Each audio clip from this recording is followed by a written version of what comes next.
You aren't one of my captors. I have nothing to say that would amuse you, elf. Leave me in peace. I'm in a cage, am I not? I've been placed here by the Chantry. The revered mother said he slaughtered an entire family, even the children. It is as she says. I am Sten of the Beresad, the vanguard of the Kunari peoples. You mock me, or you show manners I have not come to expect in your lands. Though it matters little now, I will die soon enough. This is a proud and powerful creature, trapped as prey for the Darkspawn. If you cannot see a use for him, I suggest releasing him for mercy's sake alone. Mercy? I wouldn't have expected that from you. I would also suggest that Alistair take his place in the cage. Yes, that's what I would have expected. I suggest you leave me to my fate. No doubt. What help do you seek?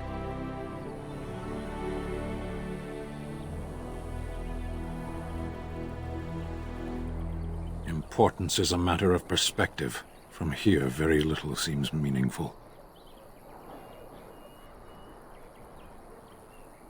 The Blight. Are you a Grey Warden, then? Surprising. My people have heard legends of the Grey Warden's strength and skill. Though I suppose not every legend is true. Perhaps if you told her the Grey Wardens need my assistance, it seems as likely to bring my death as waiting here. Farewell, then. To be left here to starve? Or to be taken by the Darkspawn? No one deserves that. Not even a murderer.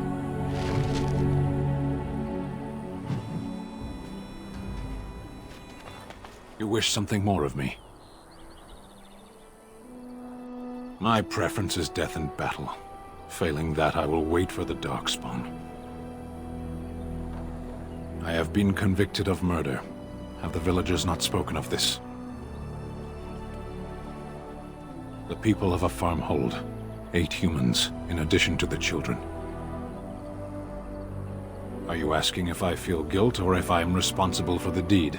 However I feel, whatever I've done, my life is forfeit now.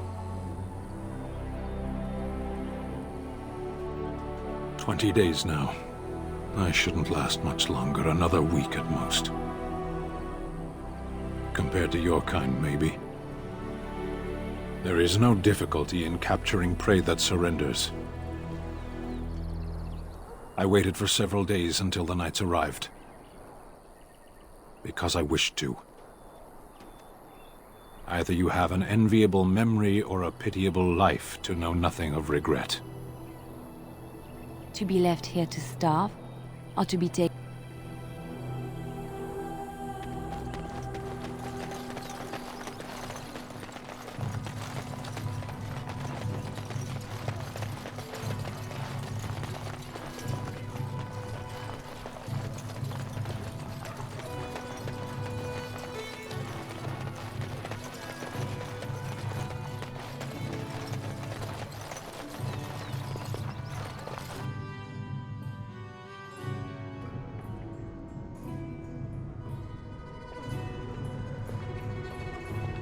I hear you drove off those bandits. Please, we came here to get away from the fight. There's word of Darkspawn stragglers, but no sign of the main horde. I hear you drove off those bandits. There'll just be more bandits. There'll just be Hope more they don't bandits come as back. soon as you leave. I hear you drove off those bandits. I hope they don't come back.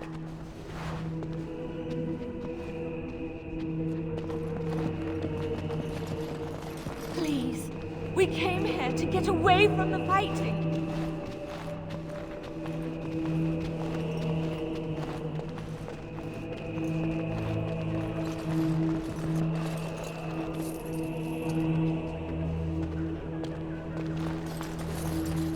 Please, we came here to get away from the fighting.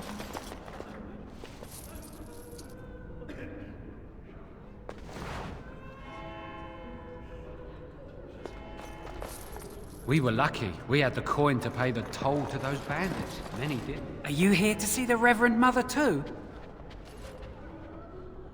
In her office arranging for everyone to leave, I suppose. I don't think she's with anyone right now. I came to ask for a blessing. With my family abandoning the farm to flee north, we'll need all the grace the Maker can offer. Well, good luck to you. I need to get underway. If I'm lucky, I'll make it back to the farmhold by nightfall.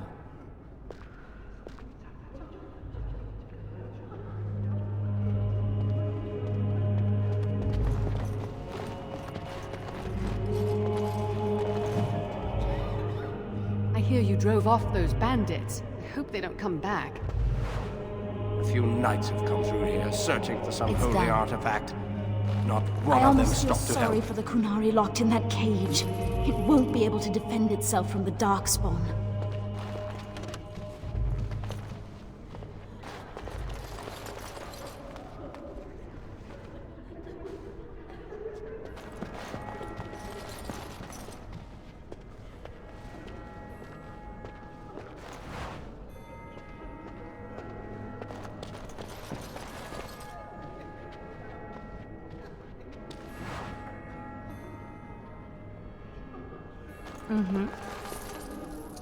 There'll just be more I brought my bandits. family You, to Lothering because Miss, I thought it was safe. What is your name? You seem quite odd to me. You would not be the first to think so. But avert your eyes. I will not have you staring over long. Best get used to it. I'll be watching you. We want no trouble here. There will be no fighting in here. Yes, my lady? Who might you be?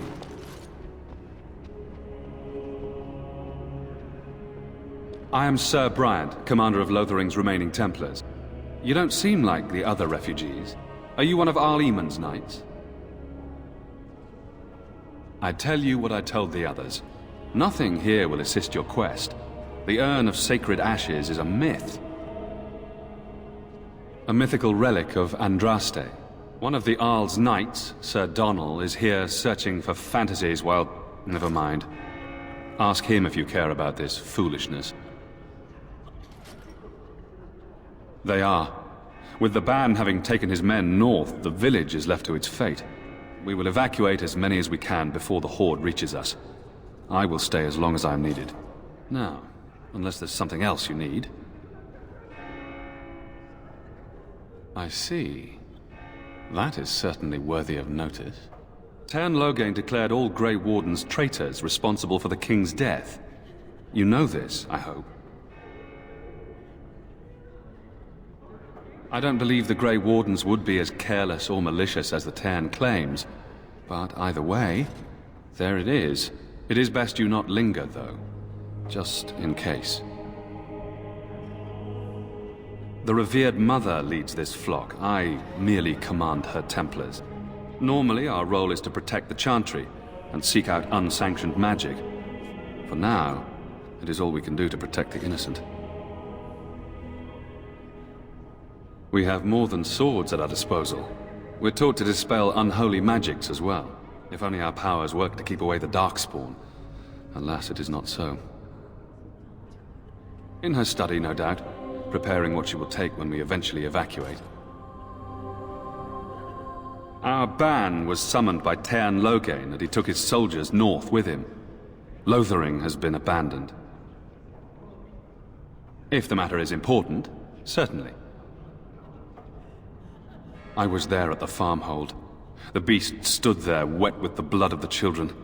He didn't even deny slaughtering them. The revered mother ordered him caged. She has more mercy than I do. But perhaps she is right, and the Maker has love for all his creations, even the Kunari.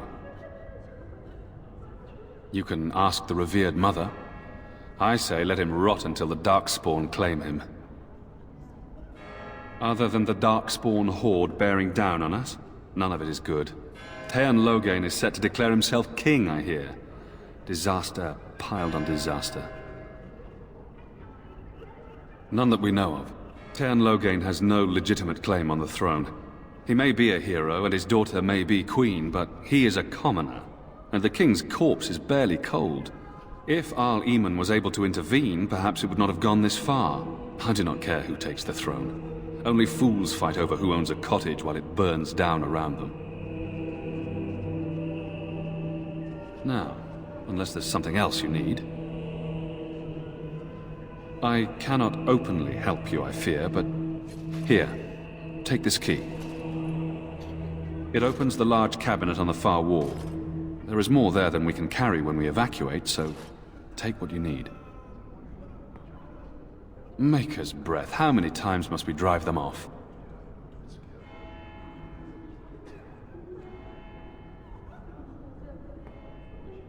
Indeed, they're gone. It's true. I saw the bastard running for the hills myself. That's an impressive feat indeed. Will you accept a small reward for your efforts? I wish I could afford such help, to be truthful. Take your reward, at any rate. It is all I have to offer. If it interests you, there is a Chanters board outside full of quests that need doing. The Chanters even offer pay for some of them. Now, unless there's something else you need. If the matter is important, certainly. I suppose since you are a mage, I do know something that might interest you. Don't look surprised. I would be a poor Templar if I couldn't tell that much. I have heard word that the Templars who watch over the Circle of Magi's tower have called for the rite of annulment. Hopefully I've heard wrong.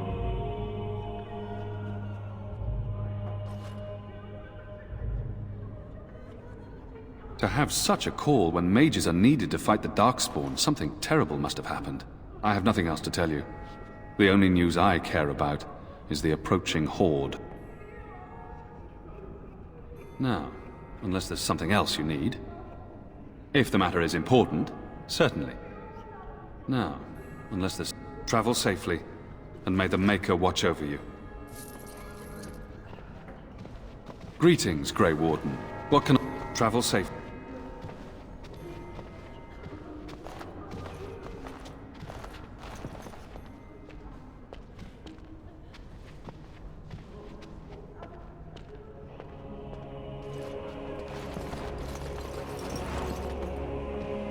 Who? I beg your pardon. I did not see you approach. Sir Donald? Is that you? Alistair? By the Maker, how are you? I was certain you were dead. Not yet. No thanks to Turn Logain. If Arl Eamon were well, he'd set Logain straight soon enough. So you're here looking for the Urn of Sacred Ashes, then? I am indeed. Andraste's ashes are said to cure any illness. But I fear we are chasing a fable. With each day, my hope dims.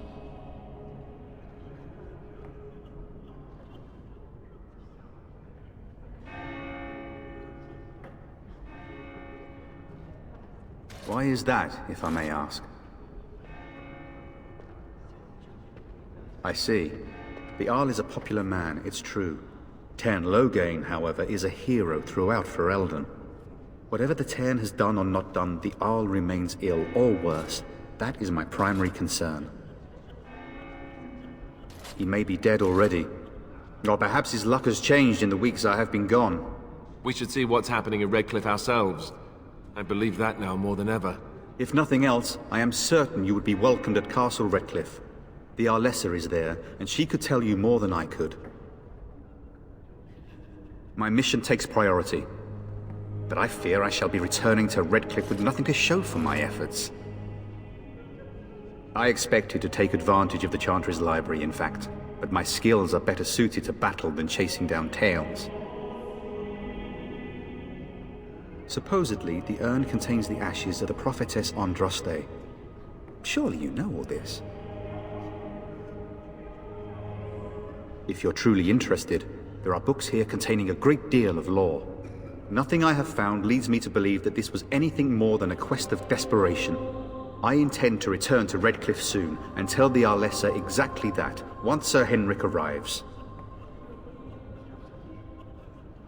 My fellow knight and traveling companion. He is delayed, though. What? And you have his locket? And a note?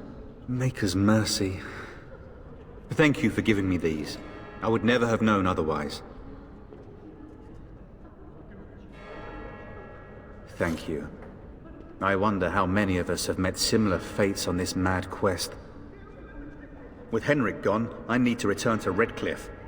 Perhaps later I will seek out the scholar his note mentions. But I must go. Thank you again, my lady. You have been most helpful.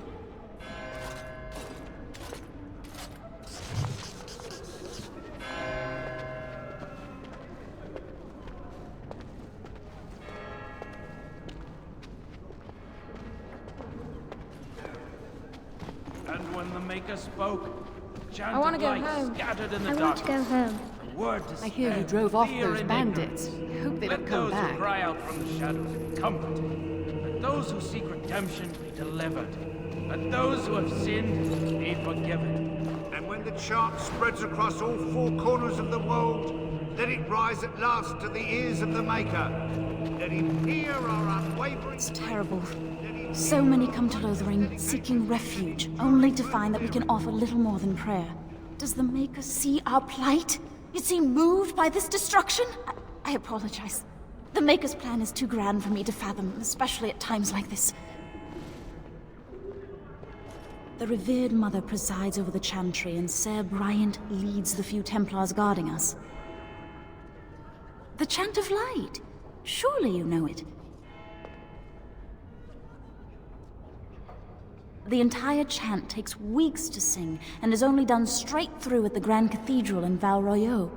Here we can only sing a few verses per week, and finish anew each first day. When the prophet Andraste was burned by the Magisters, the Maker turned away from his creations.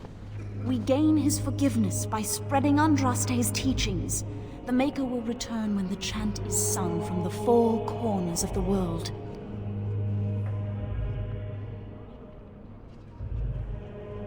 We are preparing as we can, and when the revered Mother calls on us to leave, we shall. But not before then. May the Maker watch over you. And then shall the Maker return to us. And then shall the Maker return to the Black City. May the light of the Maker guide your path. The revered Mother presides over the chantry, and Ser Bryant leads the few Templars. We gain his forgiveness by spreading Andraste's teaching. He created this world. Every sunrise is proof of his existence. Every child born shows he loves us still. Let all mankind be humbled. Let all repeat the chant of light.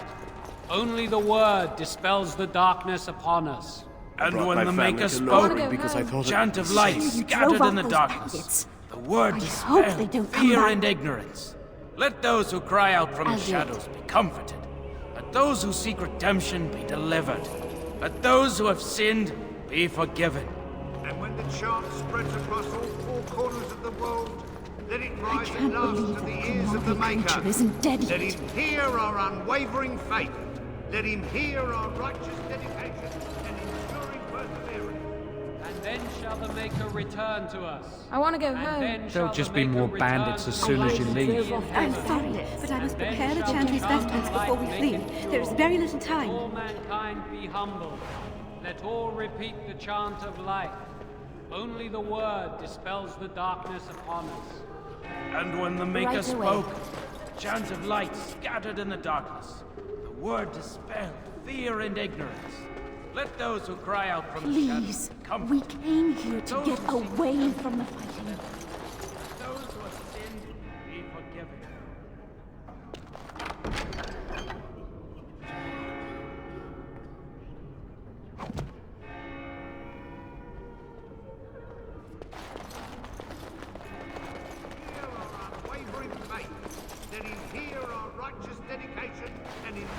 I'm sorry, I cannot talk now. I must feed the holy brazier to ensure the flame never dies. It represents the flames that burned Andraste herself. Do you know the tale? We are all sinners. The fire symbolizes our hope that forgiveness is possible.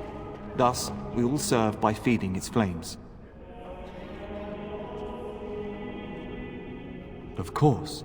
The dwarves have offered us coal and special rocks. Even the Circle of Magi volunteered to provide magical flames. If that isn't irony, I don't know what is. The flame means little without the act of remembering and atoning for our sins. Always a pleasure. Only that the revered Mother sentenced him to starve in a cage for the murders he committed.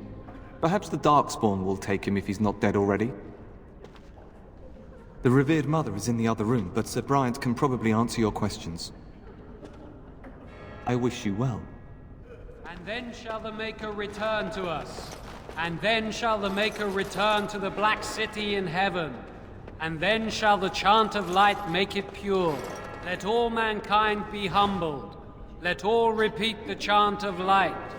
Only the word dispels the darkness upon us.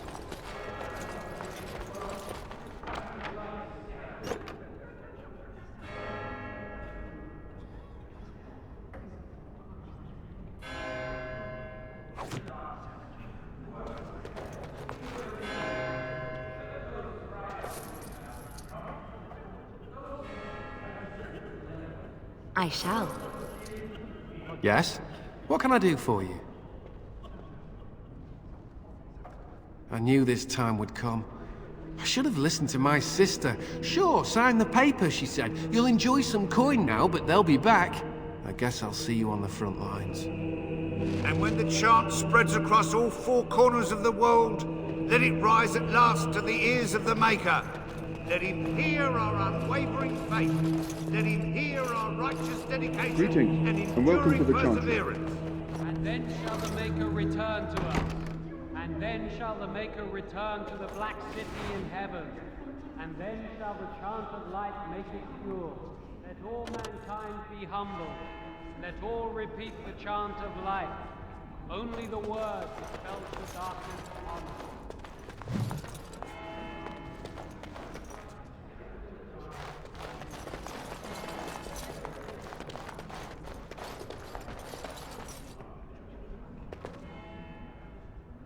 Good day, Sister Leliana. I'm surprised to see you're still in Lothering. It is good to see you as well, Your Reverence. I do not recognize your companion. Greetings. Will you be making a donation to the Chantry? Our need has never been greater.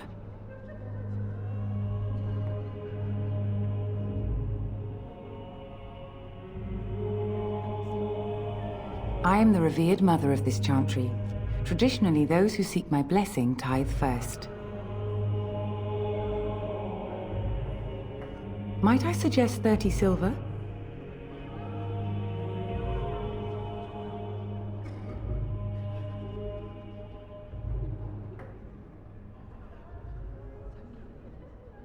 I understand.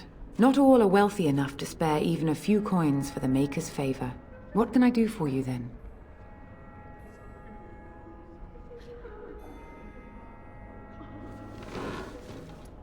It might have been kinder to execute him, but I leave his fate to the Maker. Why does he interest you?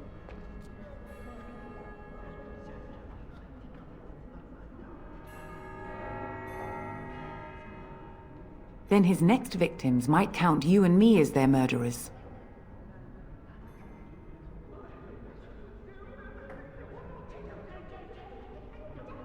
That seems highly unlikely. Do you have any sort of papers to corroborate your story?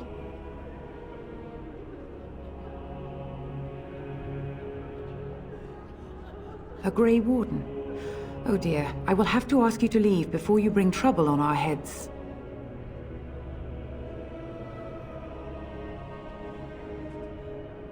To defend against the Blight? Perhaps that is a form of atonement. But are you certain you can control him?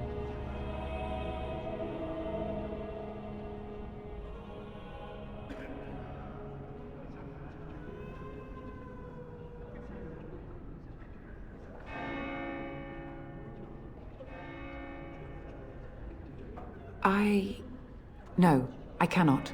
There will be too much trouble for us if we are seen cooperating with you.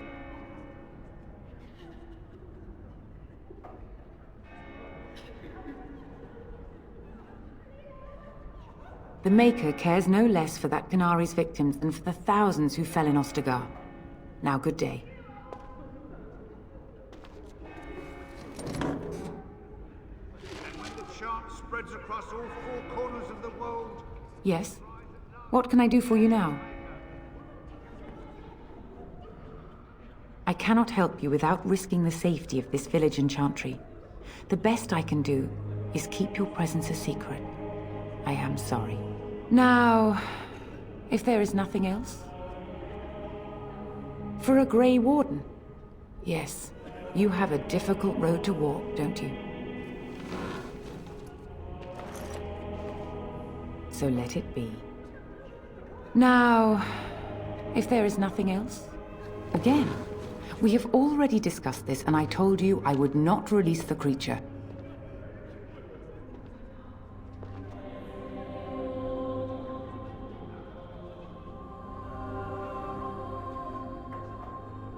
He butchered an entire farmhold. Only one of the youngest hid long enough to survive. The child said his father had found the Canary gravely wounded and took him in. That kindness was repaid with murder. The bandsman found the Canary just standing amidst the carnage. He did not resist them.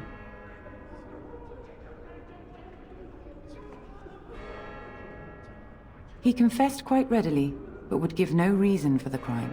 Even the seasoned knights who apprehended him were disturbed by the carnage. However docile he appears, do not be fooled. That Canary is a danger.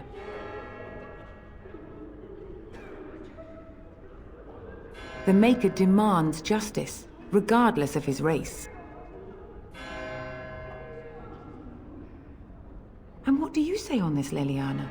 You know your friend better than I. These are unusual times, Your Reverence. With us, the Canary might do some good. I am sure of it, in fact. Were things not so desperate? Very well, I trust you. Take these keys to his cage and make her watch over you. Thank you, Your Reverence. Your trust is not misplaced.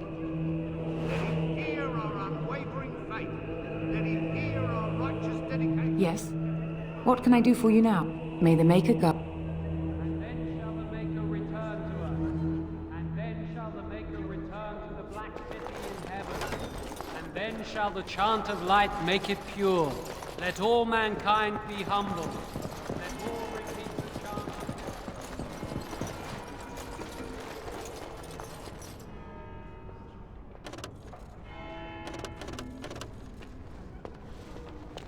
There'll just be more bandits as soon as you leave.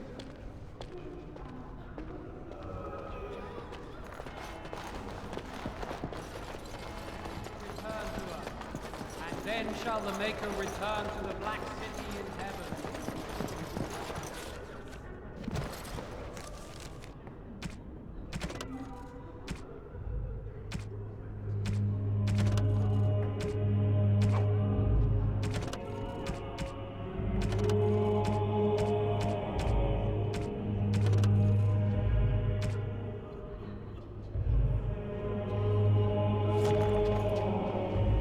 Right away.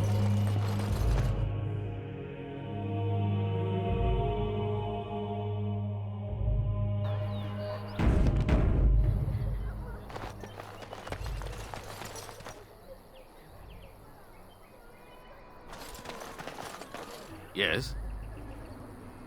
Make...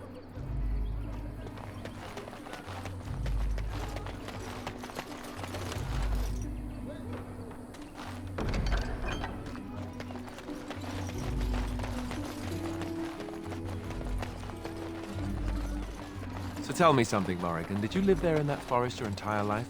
I left it on occasion, but I always returned. Why? Is that so strange? It was my home. But it was just you and your mother there? No one else? Mother occasionally had company. What? Company? Do I even want to ask? No, you really don't.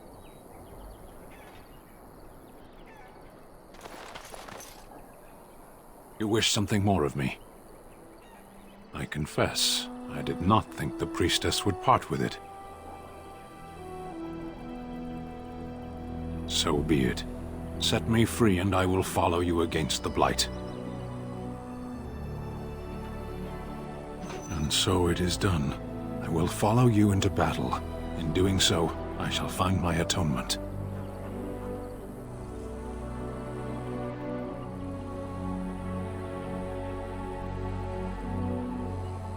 May we proceed? I am eager to be elsewhere.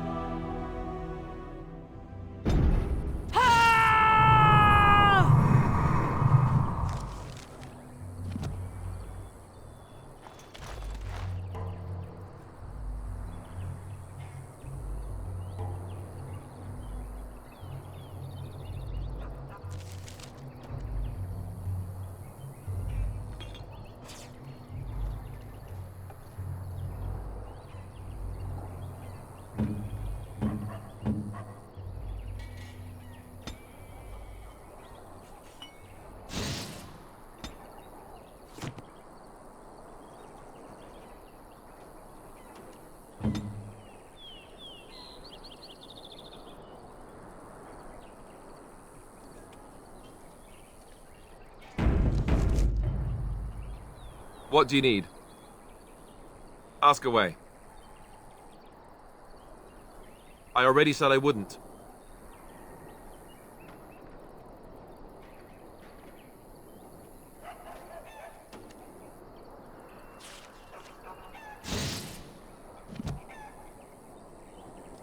What do you wish of me? If you must. Well, that depends, does it not? What does she seem to be? You mean, is she truly the Flemeth of legend and story? Tell me, how much do you know of the tale? The one that the chastened still tell of my mother, to frighten them into obedience.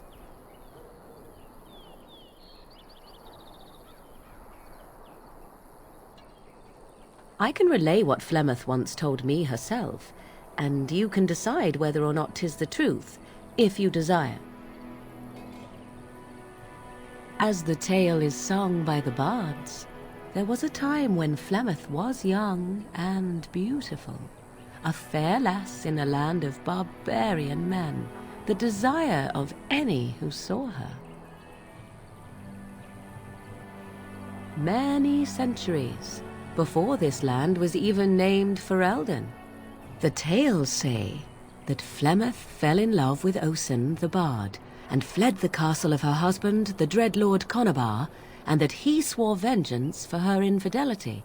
In truth, my mother claims that 'twas Osen who was her husband, and Conobar the jealous lord who looked on from afar.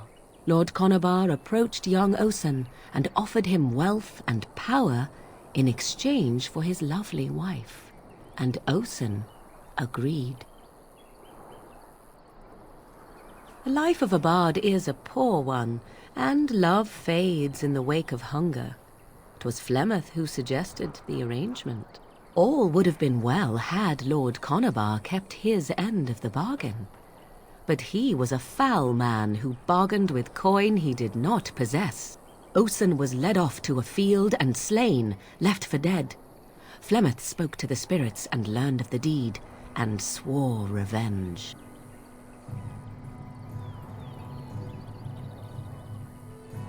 That was not the point. Conobar had no honor, so she would not have him. Flemeth begged the spirits to aid her, and 'twas they who slew Conobar. The demon the legend tells of came later. Lord Conobar's allies chased Flemeth, you see, chased her to the wilds, and there she hid. There she found the demon, and he made her strong. The legends all speak of the great hero Cormac, he who defeated Flemeth and her great army when she invaded the lowlands centuries later. All lies.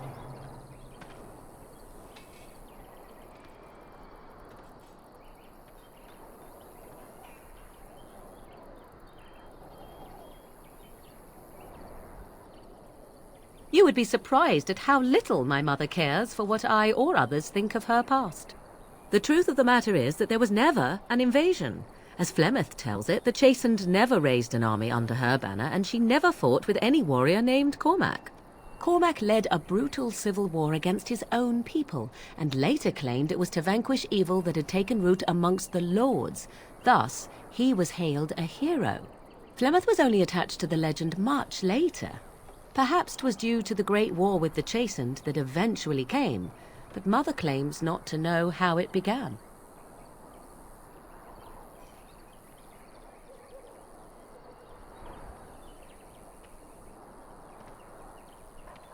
You ask if I have sisters. I have asked of this myself. The stories tell of many witches of the wilds after all, not just the one, and these tales existed long before I did. Flemeth refuses to speak of other daughters, if they existed, so should I believe I am her first? I doubt that too.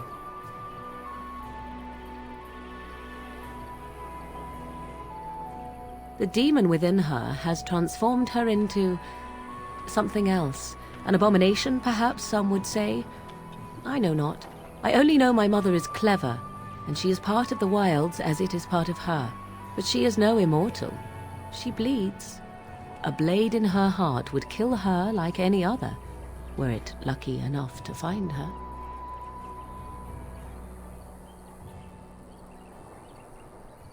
How often is this usually? Always? If not always, then when is it not true? There are more things in this world and the next than you or I could ever hope to understand. What Flemeth became is a mystery. I suspect, even to her.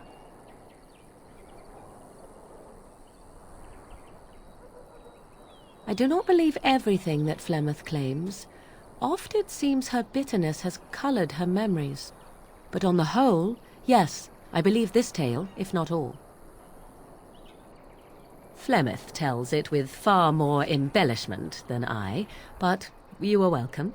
Dare I ask of your own mother? Few are abominations of legend, 'tis true, but I find myself curious nevertheless.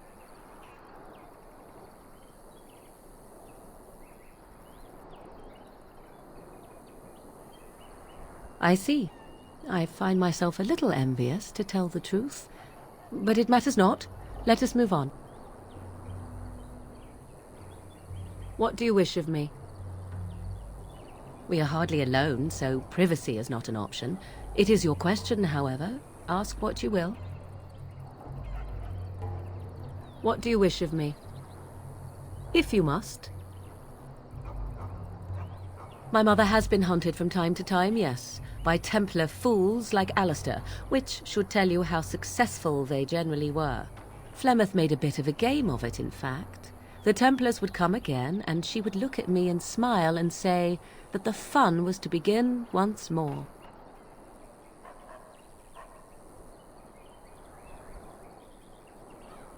I am unsure.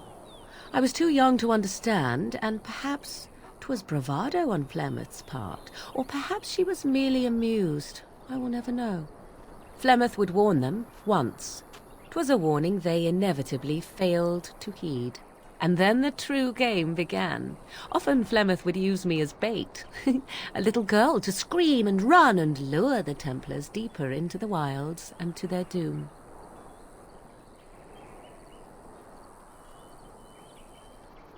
Sometimes, eventually. Thankfully, the wilds is a vast place. Once they found us, Flemeth would simply move us elsewhere and we would be lost within the forest once again. I did not understand the danger we faced until I was much older. I had never heard of apostates or maleficarum.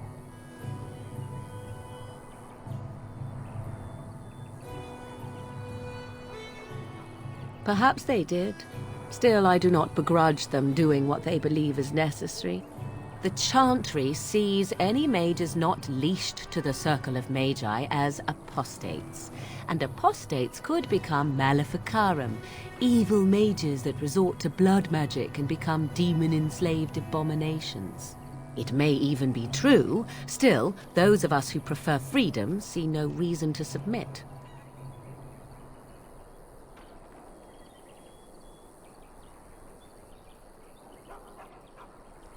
An interesting answer for a mage. Enough of this talk. Let us return to the task at hand. What do you wish of me? If you must.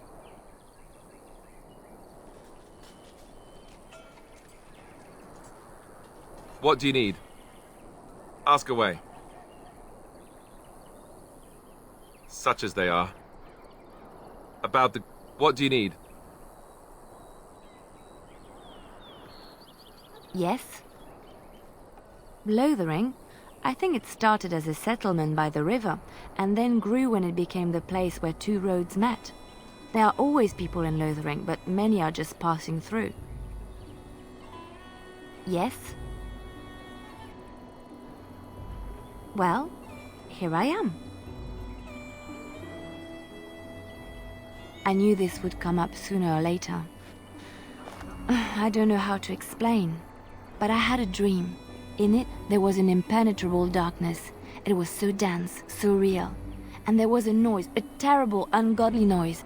I stood on a peak and watched as the darkness consumed everything. And when the storm swallowed the last of the sun's light, I fell. And the darkness drew me in. When I woke, I went to the Chantry's gardens, as I always do. But that day, the rosebush in the corner had flowered. Everyone knew that bush was dead. It was grey and twisted and gnarled, the ugliest thing you ever saw. But there it was, a single beautiful rose. It was as though the Maker stretched out his hand to say, even in the midst of this darkness, there is hope and beauty. Have faith.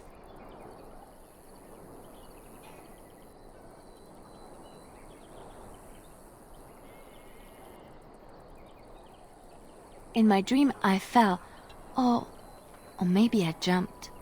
I'd do anything to stop the Blight. I know that we can do it. There are so many good things in the Maker's world. How can I sit by while the Blight devours everything?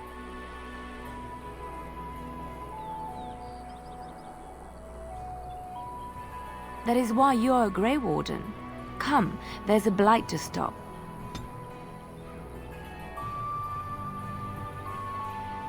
Yes?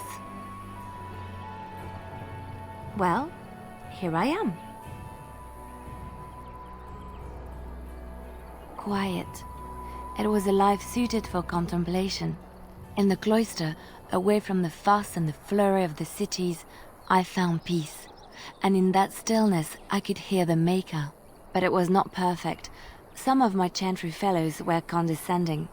That is the nature of religious folk, I suppose.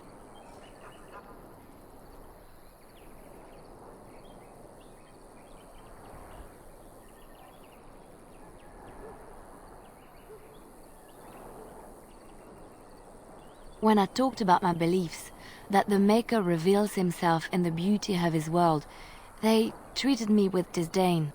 They want to believe that he's gone, so that when he turns his gaze on them, it means they are special, chosen.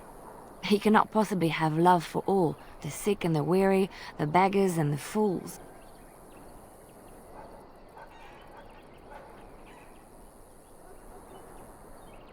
What can I say to them? What they believe is what the Chantry says, and the Chantry is infallible, yes? Maybe I am wrong. But it is the Maker's place to decide if I am worthy, not men, not the Chantry. But there is work to be done, and I have talked enough for now. Yes? Well, here I am. What is meant by someone like me?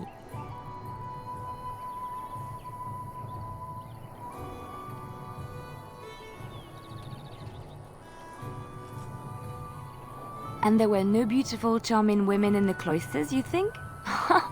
You would be wrong. There were many lovely young initiates in the Lothering cloister, all of them chaste and virtuous. It added to their mystique, because then they were forbidden, and forbidden fruit is the sweeter, no? My fruit? I can't believe I'm having this conversation. But no, I did not take vows. The Chantry provides succor and safe harbor to all who seek it. I chose to stay and become affirmed.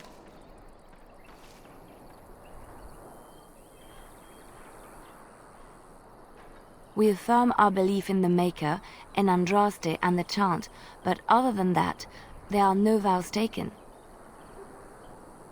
I was a traveling minstrel in Orlais. Tales and songs were my life. I performed, and they rewarded me with applause and coin. And my skill in battle? Well, you pick up different skills when you travel, yes? Yes, of course. Let's move on. Yes? Well, here I am. Of course I do. I love stories far too much to keep them to myself. Everyone should be able to benefit from them, I think. Chantry law says it is man's pride that created the Darkspawn. In ages past, the mages of the Tevinder Imperium ruled much of the world we know. In their pride, they thought their magics invincible and imagined that they were greater than the Maker himself. So thinking, they invaded his golden city, planning to take it for themselves and depose their own creator. But they were impure and full of sin, and it is with the sin that they tainted the Golden City, corrupting it forever. The Maker cursed them and cast them from his sight. Wherever they went, they spread the taint of their sin. Any land that was touched by the taint became blighted and would suffer no life. Instead, the Darkspawn arose to torment us and remind us of our hubris. Of course, Orlesians enjoy telling stories. I shall tell you my favorite tale of Aveline, the Knight of Orlais. A long time ago, a girl child was born to a farmer. He had hoped for a son, not a daughter, and so he told his wife to abandon the child in the woods. Before the cold could claim her, the baby was found by a tribe of Dalish elves who took pity on the poor mewling thing and raised her as their own. Aveline, for that is what they called her, grew strong and quick and clever under the guidance of the elves. She learned to wield the sword as well as any man, could kill a deer with an arrow at 100 paces, and was as graceful on the back of a horse as she was on foot.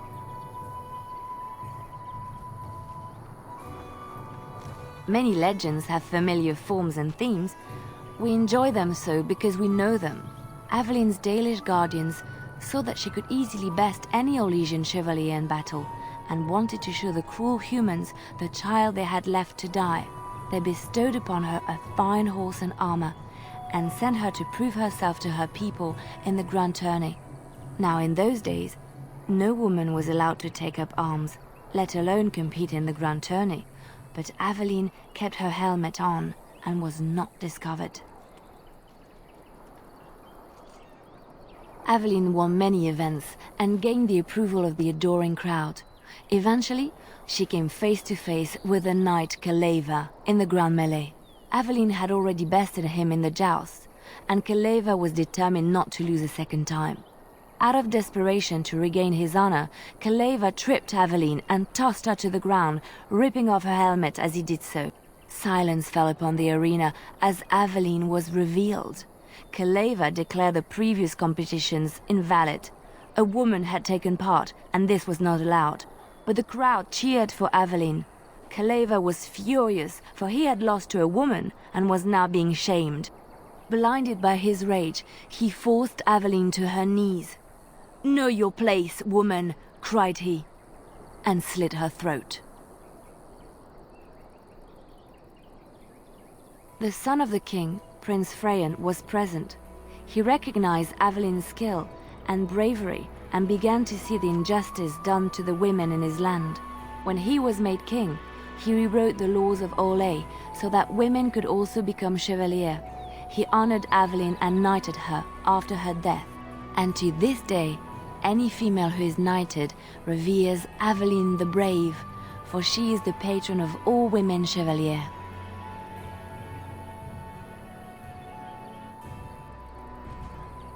I know one, told to me by my mother a long time ago. It always chilled me to the bone. Maybe you have heard of Flemeth?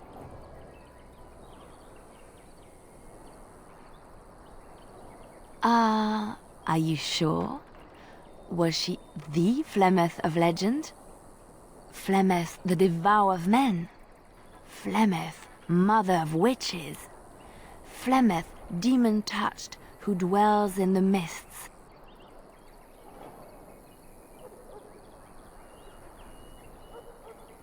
Well, if Flemeth really exists, she would be very, very old indeed. Ferelden mothers scare their daughters with talk of Flemeth. They say that if you're bad, Flemeth will spirit you away and bind you to her forever. They also say that Flemeth mourns her lost beauty and will steal yours through your looking glass if she catches you. Flemeth's beauty was known throughout the land. She had hair like unto a moonless night, skin as pale as winter's first snow, and eyes as beautiful and perilous as the sea. When she came of age, she came to the attention of the Lord of Highever, Conobar, and he took her for his wife. Conobar soon learned that his young bride had the gift of magic. He kept this a secret, for he feared that she would be taken from him. Flemeth stayed with Conobar for some years, and with his blessing, she practiced her art. And then one day, a young poet named Osen came to the castle. Flemeth was captivated by Osen's voice, and he by her beauty, and they fell in love. Flemeth longed to be with her true love, and she and Osen fled from Conobar's lands, seeking refuge in the Kokari wilds with the Chasing tribes. They lived there happily for many a year, till the day Flemeth received news that Conobar was dying and longed to see her face one last time. Flemeth's heart swelled with pity for the man who once was her husband, and begged Osen to return to Conobar's side with her. But when Flemeth and Osen entered Highever, they were captured by Conobar's men, and Osen was slain in front of Flemeth's eyes. Flemeth was imprisoned in the highest tower of the castle, there to await Conobar's judgment on her. Distraught at the loss of her love, Flemeth plotted revenge against her husband. She summoned a fey demon, intending for it to wreak vengeance on Conobar. But a spell went awry. The demon possessed Flemeth. Turning her into an abomination, the halls of the castle ran red with blood as Flemeth slaughtered Conobar and all his men. The last of Flemeth's humanity melted away, and at dawn, she stole back to the wilds to plot and scheme for 100 years. They say she took to her side many Chasing men, and with their help, begat her daughter witches, who even now prowl the dark places of the Kokari wilds. Chantry lore says it is man's pride that created the Darkspawn. In ages past, any land that was touched by the taint. Which one? I have heard a little about how the elves gained their freedom from the Tevinter Imperium. When Andraste began her exalted march against the Imperium, the elves joined her cause to fight their masters. The great elven leader, Shatan, born in captivity, rose up to lead his people. He foresaw a future where the elves were free. Shatan was killed when Andraste was betrayed, but the elves continued to fight, eventually breaking free of the Imperium. The elves claimed the Dales in the south and settled there in the land of their own. The elves lived in the Dales for centuries. They resurrected the worship of the elven gods and would allow the building of no chantry. This angered the Chantry, and the hostility between the two factions finally broke out in open war. The Chantry says the elves struck first, but I do not know whether to believe it. The Chantry declared a wholly exalted march against the elves, named for Andraste's similar march against Tevinter. During the exalted march of the Dales, the elven cities were sacked, and the elven state completely dissolved. Some of the elves bitterly accepted their fates, and surrendered to human rule, living in the human cities as second-class citizens. But others, still fiercely proud of their heritage, refused to bow to the humans, and instead became homeless wanderers. They were the elves of the Dales, the Dalish. Andraste was the Maker's chosen. The Maker had long since abandoned the world when the sound of her singing turned his ear. Beauty, grace, and wisdom enraptured him, and he offered to take her from this flawed world to become his divine bride. But Andraste had an earthly husband and would not forsake him. Instead, she beseeched the Maker to return to his people once more. So earnest was her plea that the Maker was moved, and promised that he would create a paradise on earth if all abandoned their false gods and turned once more to him. And this is why Andraste began her exalted march on the idolaters of the Tevinter Imperium. The Maker granted her his powers with which to smite her enemies. Andraste brought the Imperium to its knees, and her victories converted many to the worship of the Maker. Alas, it was the frailties of men that betrayed and killed Andraste. Her earthly husband, Maferath, a chieftain of the Alamari tribes himself, grew jealous as his wife's popularity and influence overshadowed his own. She was also revered as the Maker's betrothed, and Mafarath began to see their own bond waning in significance as Andraste became ever more devoted to the Maker. Out of envy and spite, Mafarath made a pact with the Archon Hessarian of Tevinter, allowing his beloved Andraste to be ambushed and captured. Andraste was burned at the stake in Minrathous, the capital of Tevinter.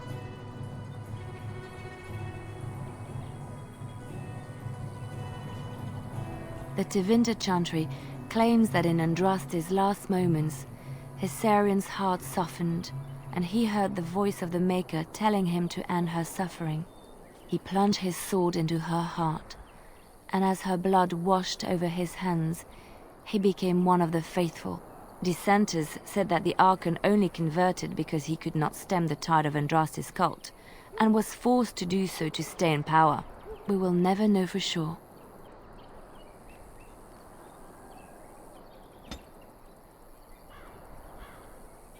Yes? Lothering. There are always people in Lothering, but yes? Well, here I am. Of course I do. I love stories far too much to keep them to myself. Which one? It will come to you soon, I'm sure.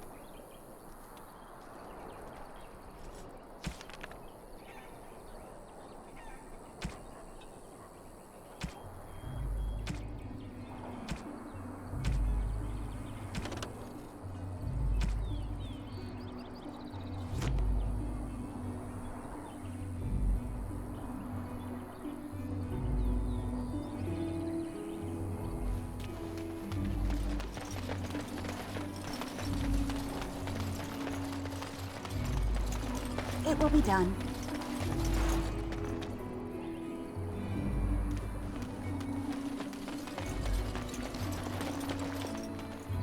Allow me. I could do that for you.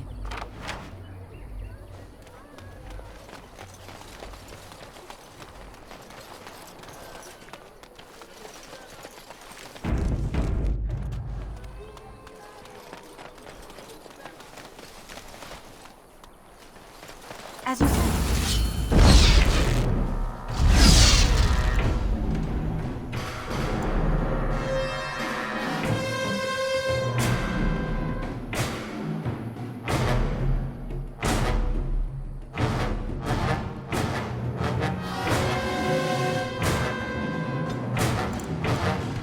You want to die?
will be done.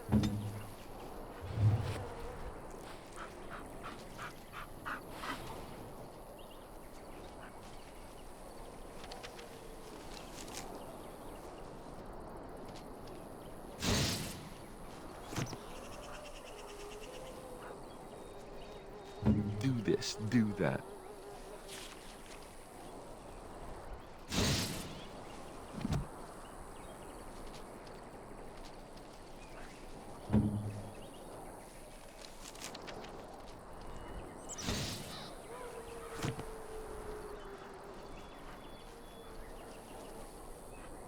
What?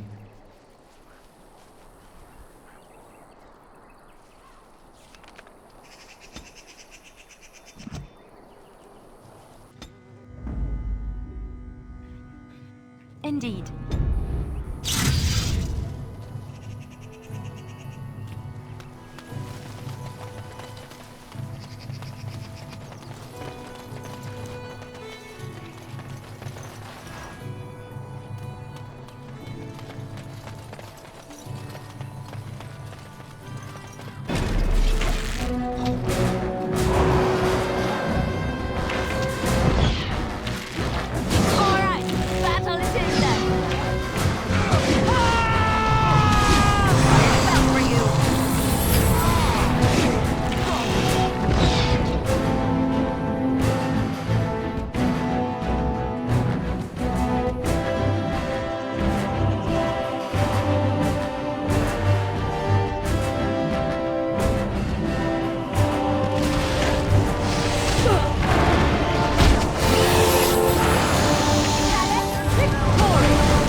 Begin the onslaught. Oh, this should be delightful.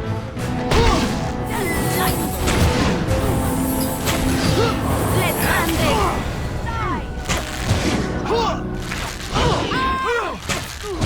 Oh, this should be got it well. On down.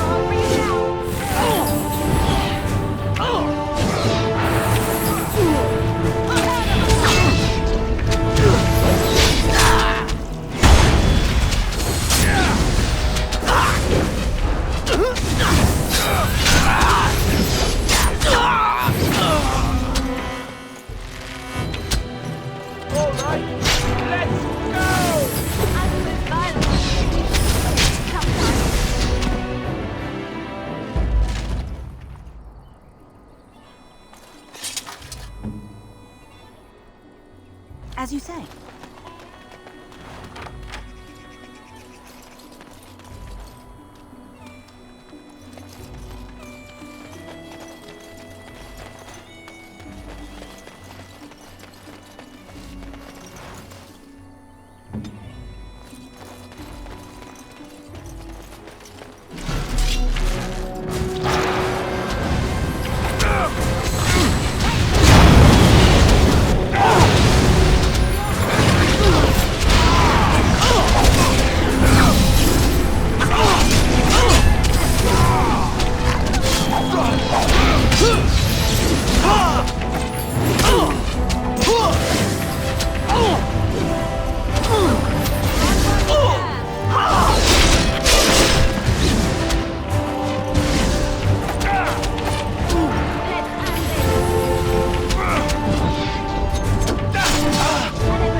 Off I go.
We done heard what was said.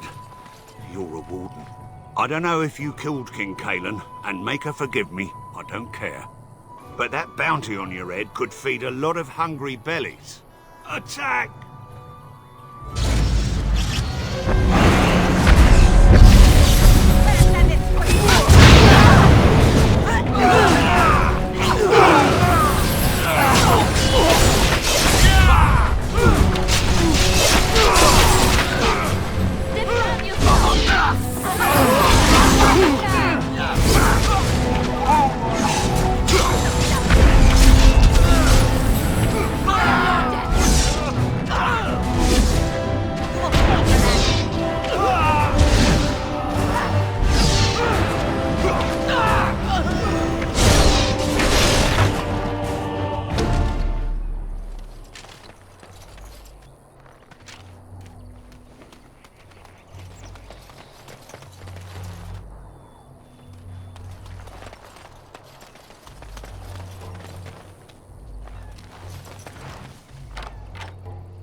Did you make any traps? what a relief. Thank you, stranger. Thanks for the traps. I feel safer already. Did you make any traps?